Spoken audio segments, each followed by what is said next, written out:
everybody. Welcome to the Better Sex Podcast, the place to be if you want better sex and more meaningful relationships. My name is Deborah Catt, and I am delighted to have unfiltered conversations with people who work on sex and relationships. I truly believe that a sexy world is a better world. And if you would like to do your part to create a better world, please like, subscribe, and comment wherever it is you get your podcasts. Today, I am delighted to have Shana James as my guest. Shana has coached more than 1,000 men and women to have passionate connections and fulfilling relationships. And whether you're single and looking to date, want a long-term relationship, or your relationship isn't satisfying, Shana quickly pinpoints the cause.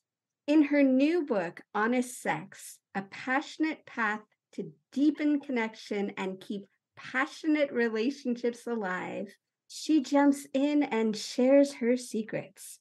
Shana doesn't teach games or pickup lines. She works specifically with each man in the place he holds himself back or feels stuck. With an open heart and incredible clarity, Shana will get you in a way that allows you to decisively and effortlessly step into the connections and relationships you want. Shana is a true ally for men. She draws on a decade of experience as a coach, workshop leader, yoga and meditation, and a master's degree in psychology to help you have more of what you want, more of what is important to you. So I am particularly excited to have Shana here with me. I have known of her and I've known her about a decade. We met back in when you were working in the authentic world, breaks down into the Authentic Man Project and the Authentic Women's Experience. And I'm going to ask you to tell more about what it means to be authentic. But first, I want to hear your story. Like, how did you get here? Thank you. I feel delighted to be here. We clearly have some awesome overlaps.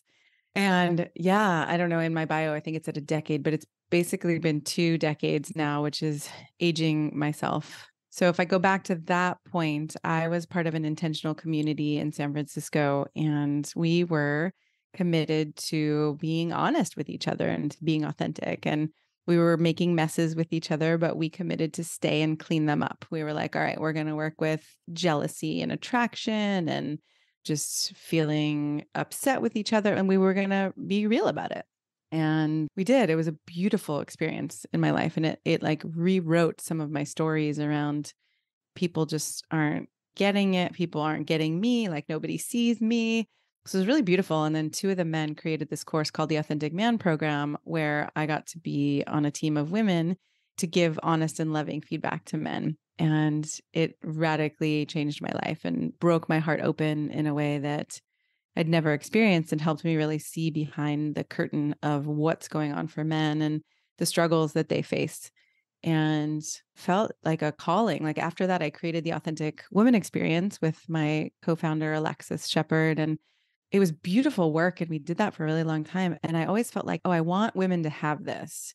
But my calling felt like getting to work with men and love men and support men and be honest about the things that they don't understand why. Like, why is this spark fading? Why are women not saying yes to me? Why am I not satisfied? Right. So that was where it started. I'm happy to answer any deeper questions in there. Yeah, well, had the experience also of being a reflector for the Authentic Man Project, just really having that experience of sitting with a man, feeling into my body, noticing what's true and right, and then giving that feedback. I really appreciate the difference of being able to give that reflection from the feminine perspective, from the like, what part of my list do you satisfy if I have one? Is it actually like to be in your presence? Yeah, I love that, right? Like, what is it like to be in your presence? What's the impact that you're having on me?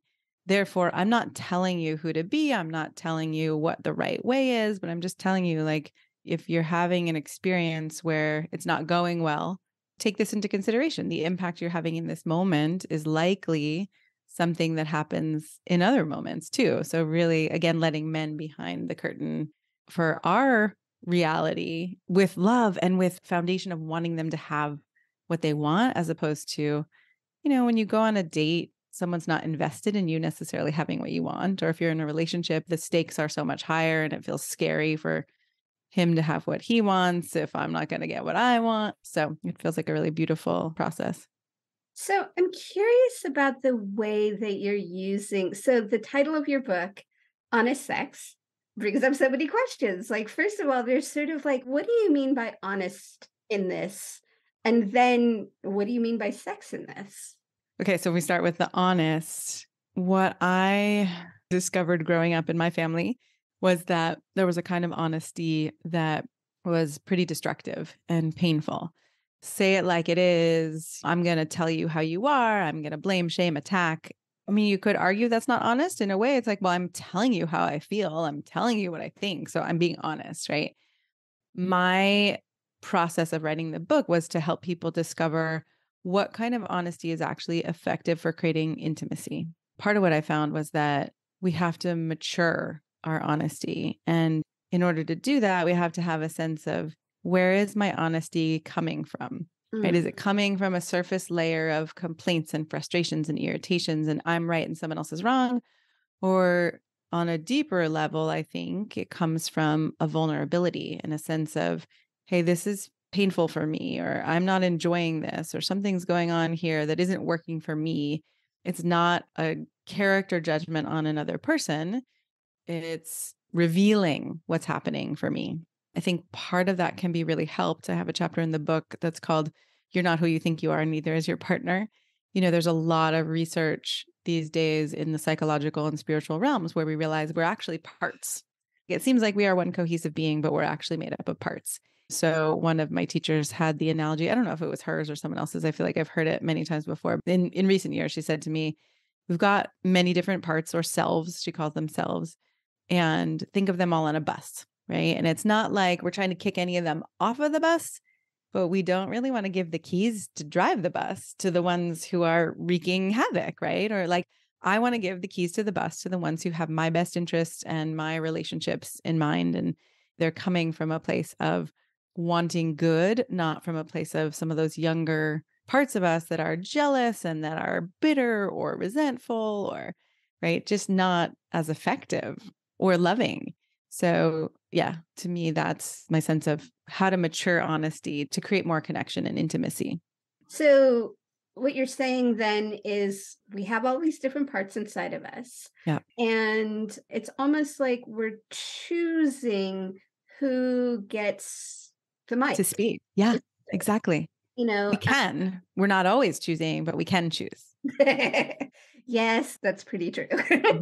Because like I have a very judgmental one in me. I didn't want to admit it for a long time. I didn't even know it was there for a long time, but like, or a grumpy, like in the book, I talk about my curmudgeon, she's kind of like grumpy and irritated and doesn't like the way people do things. And if I speak from there, it doesn't create a lot of love and connection in my relationship. But I also have one that's really appreciative and really loving and honoring and sees people's efforts and assumes the best about people. Like it goes much better when I actually speak from there. And it's not saying that the other one doesn't deserve to be heard or loved or cared for, but she doesn't get the mic as much.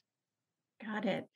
And so I'm curious, like when you're talking about honesty, it sounds like there is concern not just for me speaking my truth, Yeah. but for the impact and the way it's going to land on the person you're Yes. speaking to. Very well said. I'm curious if you can speak a little bit about impact. Yeah, well, I think the impact is, we all have an effect on the people around us. And part of what I've come to see is, and I imagine you've come to see in the world of Tantra and energetics, is like we're impacting people way more than we realize. And so I can walk in a room and someone, if they're really tuned in, sometimes even if they're not tuned in, they're going to have a different experience. They're going to feel a lightness or a heaviness or they're going to start to have some kind of the mirror neurons are happening. So we are having an effect on each other. And this is really more about, hey, how do we be more conscious about that and recognize, like, in part, I am creating the person in front of me. It's not just that they're showing up in a vacuum. They're showing up in response to some of the ways that I am being. And I've experienced that. I was doing a women's speaking circle for a while, like practicing public speaking, and they called it fertile listening. And how beautiful it was that when we listen to someone in a way that is loving and approving, that person often starts to feel more relaxed, and then they feel more free, and then they feel more powerful, versus if we're listening from a place of judgment and just irritation and making them wrong, like people literally shut down in those moments. So I'm curious, like hearing you say that makes me kind of wonder, like, so what kinds of things do you do for yourself? What kind of practices do you have personally for yourself to be able to come from that more, to choose who gets the mic Yeah. and to listen from what was fertile listening? Yeah. Compassionate listening, fertile listening. Yeah. I mean, one of them I think that's been really powerful is meditation, right? To cultivate the witness and the capacity to watch. Oh, instead of being so in my curmudgeon part where it's like I'm taken over by her and she just becomes me and I think of myself as her, I'm witnessing her. I'm able to have a little bit of space from that. So that's been a really big one. I think the authentic communication, or just like looking for what is vulnerable about this for me. That's a big part of the honesty in the book too, is all right, what feels vulnerable about this that I can communicate, as opposed to what are my judgments and my analyses and my my blame and accusation and all of that. That's been a really good one. And then the third one I'll say is just to not speak until I feel clear that what I'm going to say has a great potential to forward something beautiful, something connected, right? So like I created this practice for myself. I don't know why this happened, but I called it riding the dragon, Mhm. where as I could feel the fire building up and when I was like about to explode with anger, I imagined myself riding a little dragon going up my chest and then pulling back on the reins and being like, "Whoa, girl, shut up. Like, do not speak, do not breathe fire, do not say anything." And there's an example in the book where I basically said to a man, like, I'm going to close my eyes and I'm going to take some breaths until I feel clear that I'm going to say something that's not going to be destructive. But, I think some of the roots of that, of being able to do that, are probably, the meditation and the compassion for myself in that moment instead of being so stuck in. Yeah, and I just want to like highlight what you were talking about is the sensation Yes. moving up your body. And that's a practice in and of itself to just be able to follow, like, oh, there's heat and it's in my belly and my jaw is tight. This is probably not the time to speak. Or, Right. I love that. Like, it goes much better to say, "Oh my God, my stomach is on fire," than to say, "Fuck you," or "I hate you," or "You're an asshole," or right. Like, it's like, yes, can I be aware of that? And then can I speak it? I don't have to know what's wrong or why I feel this way or all the things that are really challenging, that, a next step of like, what is really going on here? It's just that, like you said, that visceral sensation and being aware of it. mm, speaking of visceral sensation, it kind of brings us to sex. And what I love about the conversations I'm having about sex these days is that they are becoming much more nuanced and much Hmm. more like, well, what exactly is that? What does sex even mean to you? Yeah. And so I'm curious if you wanted to speak a little bit to sex. Yeah, and sex to me, I was just talking with a client this morning. It's like sex to me is the expanded version, or my updated version is that rather than being goal oriented, I'm sure you have a similar, imagine you have a similar definition.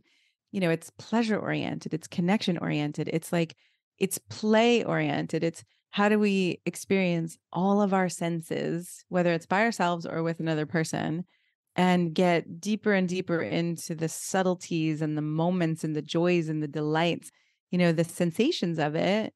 And once that happens, we can breathe together and orgasm, or we can breathe together and not orgasm, but have it feel totally delightful. And our whole body is on fire with pleasure and passion. So I love that even starting to think about sex differently and expand what people have learned about sex can create, a more amazing sex life rather than before even changes are made. Right.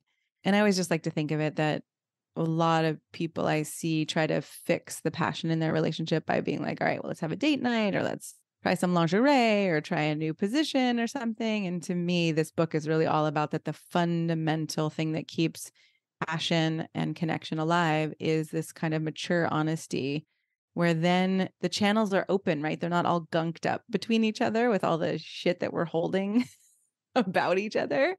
And it's also where spontaneity is actually then becomes alive and possible. And every moment is new and different as opposed to some rote experience. I love that. I just can't say lose the goal. The minute the goal for so many things, Yeah. like for sex, for relating, for just once we shift away from like, this is what it has to look like, this is where we're headed, we just have a lot more space. There's more place for experimentation. So, how did you come to write the book? Like, you woke up one morning, yeah, we're in the shower. It's funny. I mean, I don't know exactly the moment, but I know that I had wanted to write a book. First, it was going to be more of a memoir, and I wanted it to be more about. I find it really fascinating the overlap between the authentic relating and communication, my spiritual practices, and then the world of sex and orgasmic meditation and Tantra and BDSM and all of that. So to me, I was like, I don't think that book's been written necessarily. Like that seems like such an interesting overlap or trifecta, of like, where do those three things come together? So it became less of a memoir as I went along and more about some of my stories and client stories, but also different experts and talking about honesty and defining who we are or understanding who we are. So it shifted as I was writing it for sure, but that was the original inspiration. I love that. I'm curious if there's a particular client or couple that when you think about honesty and mature communication and mature sex, is Yeah. there like a story that really stands out for you? A story of a couple who's doing that, who are engaging in that. Yeah, who you worked with, who you were like, wow, I had no idea when we started, and then this beautiful thing unfolded, or I mean, it's so interesting. I think, like, right, I had no idea when we started what was possible because most people who come to me for some reason or another, they're not having the sex or the relationship or the passion or the intimacy they want. I think part of what excites me the most is when my clients come back to me and say, oh my gosh, I was honest about this desire that I have, or I was honest about this thing that it wasn't working for me, or I was honest, and I said it in a way that was from that mature place as opposed to a complaint or as opposed to a nagging or a disappointed little kid of like, I'm never going to get my needs met. And why are you this way? So when they actually bring that recognition of like, oh, my stomach is on fire, or there's something I really want and it's vulnerable, those clients come back and say, oh my God, I didn't know how connected I could be, right? I didn't know how beautiful it could be. I didn't know how real I could be with my partner and still be loved and seen and understood for it. And even more so than I ever have been. So I'm not thinking of a specific couple in the moment, but those are the things that tend to happen. so it sounds like a big part of the change for people who work with you is bringing the honesty forward around something that they may not have felt like they could ask for in the Yeah. past, or Yeah. may not have felt like they could say in the past. Totally. And, I'm thinking about dating and setting up that foundation, right? And I've been newly dating again for the first time in a while. And my person I've been dating actually read my book and we've been practicing. Like he's been really willing and excited to practice being honest and saying when things feel vulnerable or are connecting and becoming more intimate. We're doing the debrief that I have in the book. So after Yes, thank you for that. It's on my list of things that I wanted to ask you about. yeah. Yeah, the debrief is so good. Do you do that with your clients too? Now that I've heard about it, now that I've read about it, yes. Yeah. Oh my God. It's so fantastic because it's so vulnerable. I mean, I talk about in the book how you can talk about sex at any point, right? Before, during, and after, there are conversations you can have. And at different points, different conversations will likely go better, right? Like talking about fantasies or things that you're really longing for or things that you're frustrated by or not trying to put those in the form of desires. But all of that is often better before or after a sexual experience.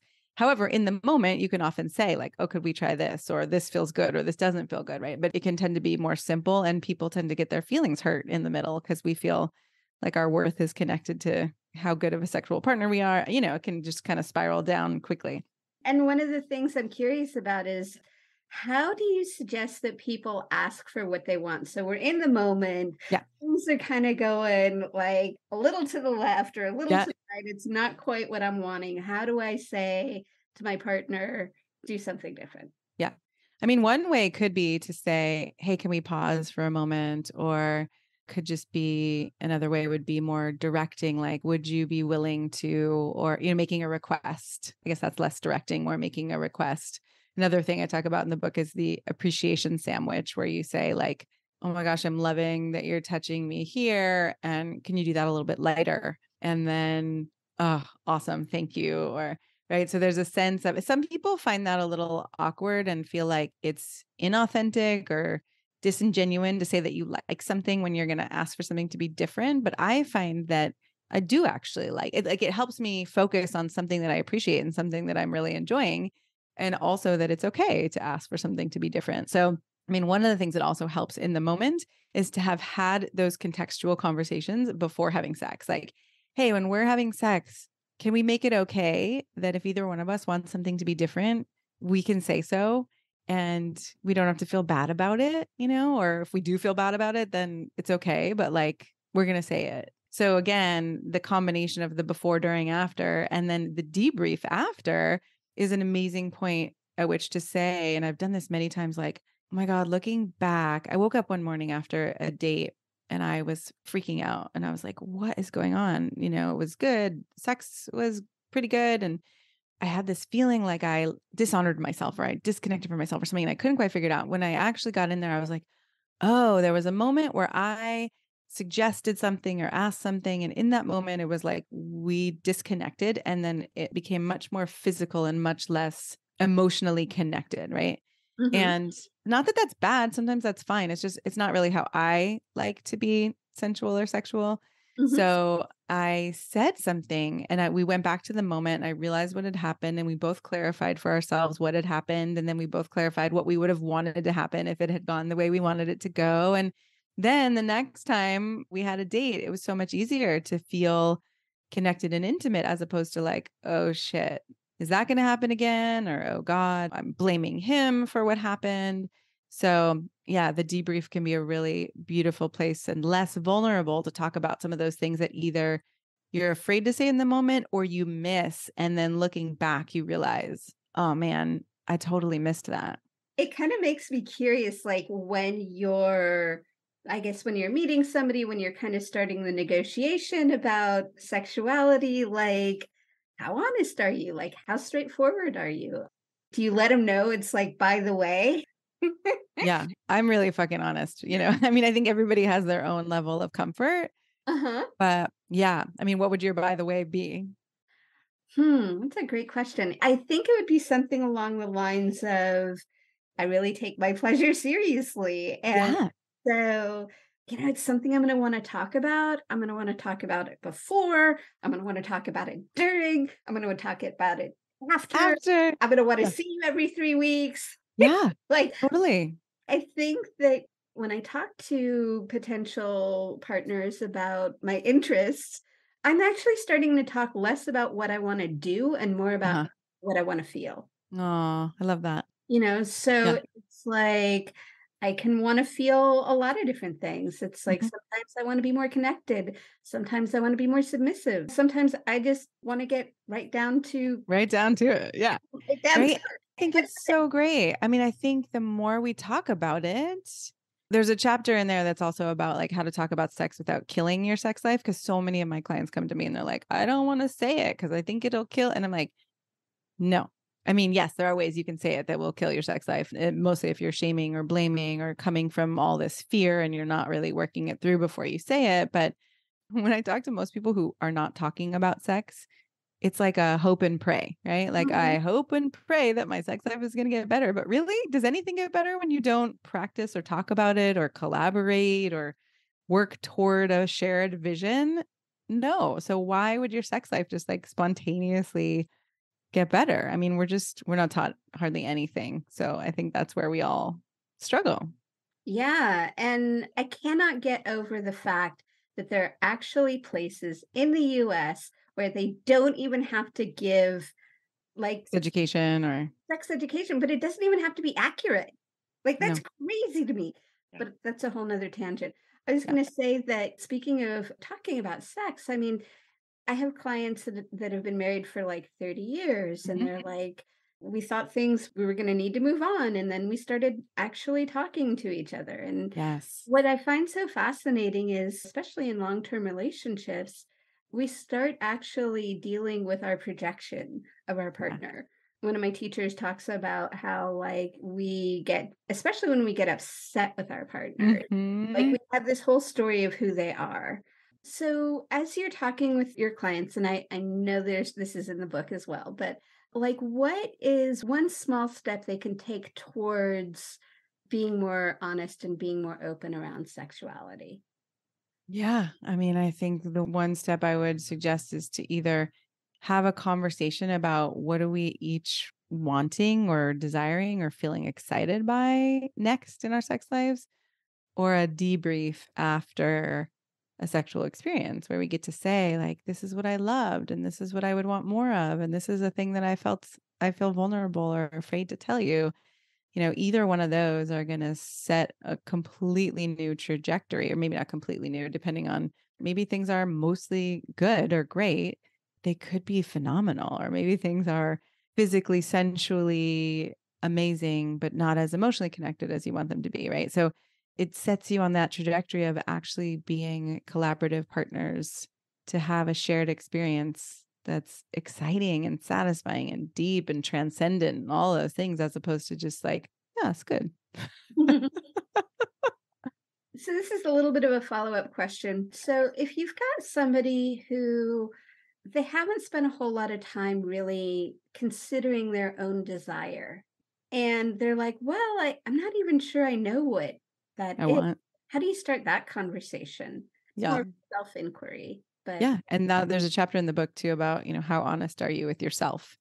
And if you don't have answers, then you're not really being that honest with yourself most of the time, right? There are some people who are asexual and don't have any sexual desires. And there are people who really love to go along with other people's desires and they get excited or turned on by other people's desires. That's totally okay. But again, if you're coming from that place of like, I don't know, or I'm not sure, or never really thought about it, then there's a chapter in the book where I really suggest taking some time to think about, well, what would my ideal relationship look like? And what would my ideal sex life look like? And it can take some time. It doesn't always just roll right off the tongue or the onto the page, right? It can take some time to listen and to allow some of those deeper, more physical or emotional, like sensational based wisdom to arise, right? Because our minds are the ones that tend to jump in super fast.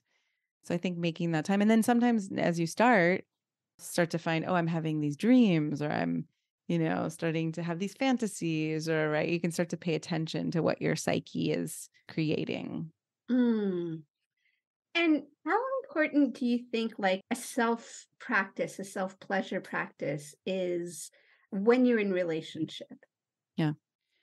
I think it's different for every person. I mean, I'm curious what you would say, but I think if your sex life and your pleasure is bound to someone else and you're feeling like that person determines whether I am sexually satisfied, then I think it's very important because I think we want to be sexually sovereign in a way where it's like, I'm not in need of that person. That's the only way I can have an amazing sexual experience. That's the only way I can feel satisfied. I think the other part that makes it important is to really know your own body and know what turns you on. And So if you don't know that, actually, viscerally, you get to discover that with your own pleasure practice. So, I think maybe at times if someone really knows themselves well and they're not as turned on by themselves and they don't have a sense of missing anything, then sure, maybe you wouldn't have a self pleasure practice at that point. But for those other reasons that I mentioned, I think it can be really important.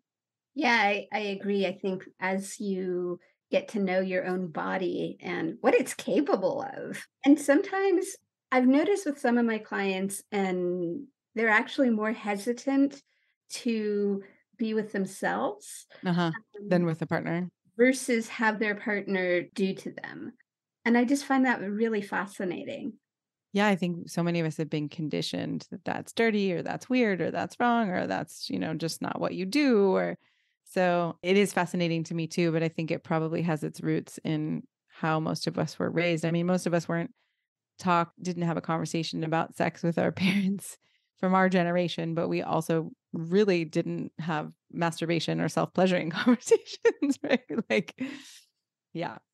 Yeah, and the idea that it's sort of like, well, I only want to do myself if there's no one else around to do me. It's so many interesting stories we have about things like that.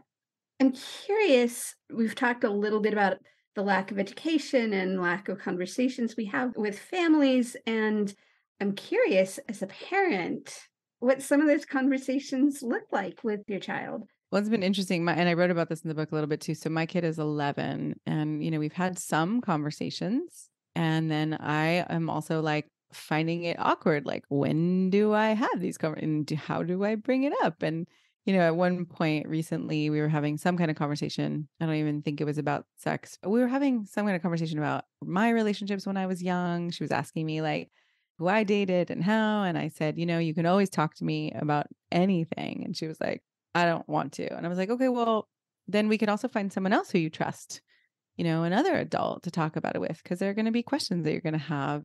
So it's interesting. Like in the book, I talk about how my mom gave me a book when I was 16 and said, "Where did I come from?" Cartoon book. And she was like, "Oh, I meant to give this to you when you were 8." I was like, "Great, thanks. That, could have been useful." But I found it actually when my kid was 9. And she was like, it's like a book of naked cartoon. It's awkward. And so I've been trying to not go too far because, oftentimes parenting advice is like answer the question and you don't necessarily have to keep going farther. But I think as they get older, it's like answer the question and then maybe get in there and ask them some curious questions about, well, what do you think about this? And what do you know about this? But it is awkward still for me to figure out, all right, do we talk about it over dinner? Do we talk about it in the car? Do we have a little sit down, a family meeting? Like, how do we frame this? So I'm not a complete expert in that, I would say, but working on it myself. I'm actually relieved to hear you say that. Yeah. Not being a parent myself, but having like being the fun aunt, I've gotten a couple of like, I'm the safe person for somebody to come ask. Good. I love that. Yeah, well, I got a question the other day and I was like, wow. She was asking some questions about her body and Mhm. about what the feelings were. And I was just kind of like, I'm not quite prepared for this question. However, let's Yeah. walk it through. You tell me what it feels like. Yeah. I I think that's amazing because, right, you tell me what it feels like and, like let me understand what's really happening for you. I didn't get that when I was younger. I don't know if you did. I got a little bit of this and a little bit of that. I found my mom's The Joy of The joy Sex, of sex. which if you haven't seen it, it's worth it. It's awesome. It's It is like, awesome. I you found that know, at some point too. very 70s body hair and everything. The sort of mature version of the cartoons. Yeah, exactly. But yeah, so that's actually kind of where I started was I found my mom's book and I was just like fascinated.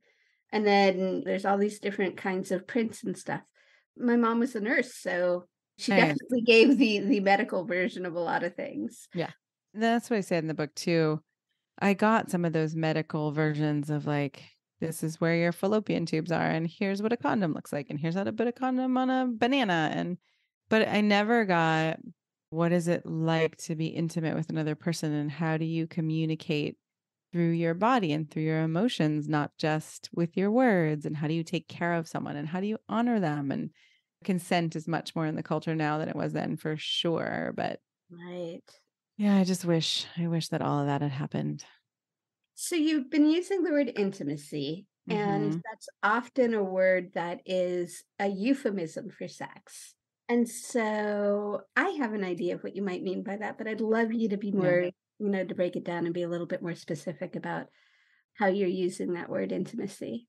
Thank you. Yeah. I think of intimacy as closeness or connection. And so, right, it could be physical, it could be sexual, it could be sensual, but it's more that sense of feeling seen and understood or like feeling someone's heart with you, their care with you, right? If I'm feeling intimately connected with a dear friend, it's like I feel understood, I feel known, I feel loved and cared for. So I think that's the way I tend to use intimacy. But yeah, I think in our general culture, it is often associated just with sex. Yeah. And I just want to say, in your bio, you talk about getting someone and just like what you just described about knowing someone and seeing someone and feeling someone. I'm imagining that's what you mean by when you get someone. Yeah, like I think about it like maybe it's a short for getting someone's world or really understanding that person. And so if someone says to you, I have a desire to be, like you said, more submissive, right? Then to get someone or to get their world might be like, okay, tell me more about that. Like, what's the motivation or how do you want to feel or why does that feel so good to you or what are you scared about? Like all of those things rather than just, I think again, our cultural construct is like, oh, okay, so let's go try that if someone's willing, right? If someone's not willing, then there might be a like, whoa, oh my God, we have a mismatch and I don't know what to do about it. And then there's maybe going to therapy or coaching or something. But right, even if someone is supportive and wants to play along and collaborate, there's so much depth to be mined in that way and to really understand at deeper and deeper levels, okay, where is this coming from and what does it mean to you and what makes it meaningful for you and all of those beautiful questions. Love that. So I'm curious. I'm imagining it's on your book, but I am going to say, like, what are you passionate about? Where is your attention these days? That's a great question. Fun question. I mean, it's funny. I was thinking these days, like, I've been putting so much energy into parenting and in recent days, looking for a home and figuring out where we were going to live and all these survival fundamental things. I think my biggest hobby has tended to be my spiritual practice, which I don't know if you would call it a hobby, but I think I would call it a hobby because it's a lot of like exploring the fundamental nature of reality and who are we actually and how do I open into these other dimensions or realms. I think that's probably one of my biggest passions. And then where that lines up with sex, right, is another passion or hobby. And then I'm kind of out there trying to determine like, what else do I want? I mean, I like being in the woods and I like hiking and I like traveling. And I used to be very creative and artistic and write poems and things when I was younger, but haven't done that in a while. So I'm in a discovery phase for sure. I love that. So I'm curious, what's it like to work with you? Hmm. I think a lot of people who work with me say that they feel really safe to say anything and anything about what they want or what they're upset about or what they need or really just to bring the real raw truth and know that they're going to be loved and cared for and also supported to figure out like, okay, what do I want to do with this? Right. I'm not just sometimes it's enough to reveal something and we can have these major deepenings and openings in ourselves when we just get honest with ourselves. And often there's another person who we are in connection with that we need to bring it back to or want to bring it back to. So sometimes working with me is going deep into, okay, what do you want and what's actually true for you and what's real for you? And then unraveling some of that shame or whatever's keeping that from happening. A lot of times I'll do practice with someone where they'll say out loud something they haven't said or have a conversation that they want to have, but they've been scared to say it. And so in doing that, it takes the pressure off. So when you go back to have that conversation in your real life, it's not the first time you've had it. And oftentimes there's emotion or there's fear or there are all these things that come up that get in the way of just having it be a conversation where you don't need to defend yourself, or you don't get upset at the other person's response, or you don't get so scared to say it that you don't even say it. So there's a playing with it, or a getting to a place with me where your nervous system isn't in terror mode or freak out mode. And then you can actually go back and feel more comfortable to have it with someone else. I think there's also, people talk about working with me as like, I ask questions that kind of just expand the paradigm or kind of open their mind to something they hadn't thought of or seen before. And then from there, there's more freedom and more pleasure possible. I love that. So, how do people work with you? Do you have openings? Are you doing events? What are you up to? Most people, I would say, work with me these days one-on-one, or if it's a couple, then two-on-one. I do have a year-long group program for men called Effortless, or the longer version is Effortless Affection, Connection, and Sex. And so that's more of a group program where men learn the fundamentals of what makes relationship and sex effortless. How is it not hard or not a struggle, and not like I'm forcing this, or it feels super awkward, or so I love that program. And I'm imagining that next year I'll probably do an honest sex course where people of any gender would get to come together and really explore the content of the book and get more honest with themselves and learn to have these conversations. I think that would be fun. I love the idea of a book club and Yeah, or like a salon, the honest sex salon. That would be fun. ooh, that's a great title. So we're getting towards the end of our time together.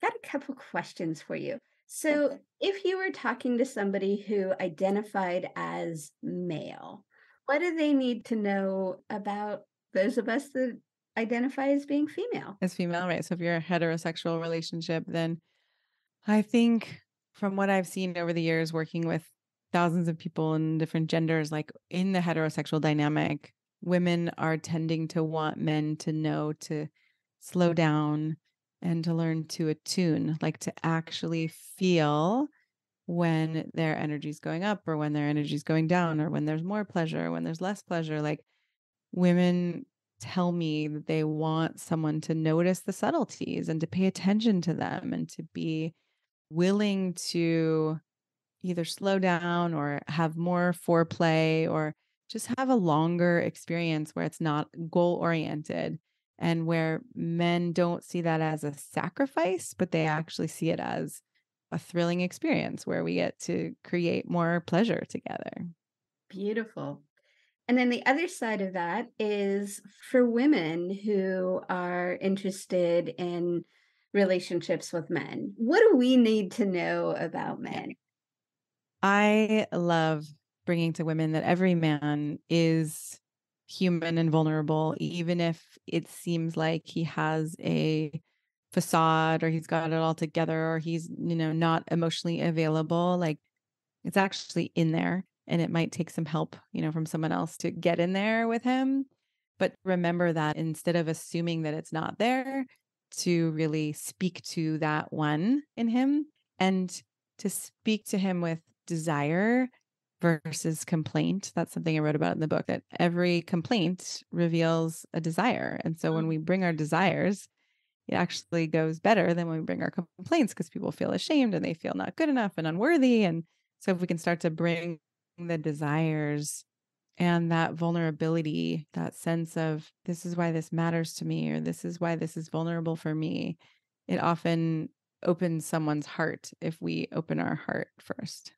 Now, that's not to say, right, if you don't feel safe with a partner and someone hasn't been honoring with you or respecting you, getting vulnerable is not the first thing you want to do. But if you have a loving, caring partnership where you know that you're both there and respecting each other, but it's a little dry, or it's not, it's more friendly than it is hot, I think vulnerability tends to be a pathway toward that spark. Thank you. So I've got the Kindle version of Okay. Honest Thoughts, and I want to say hardback, but it's like Paperback. Paperback. Yeah. version. Is that out yet? It is. And how can we get it? You can go to my website, which is shanajamescoaching.com, and Shana is SHANA. So if you go to shanajamescoaching.com/honest-sex, you'll find all the different places that it's being sold there. Wonderful. Well, thank you so much. And then the very last question is, what would you like people who are listening to walk away from this conversation, pondering or understanding? Yeah, it's a beautiful question. I think what I would like people to walk away pondering or questioning is, how can I co-create more of what I want? How can I come from a place of, I'm going to say love rather than fear.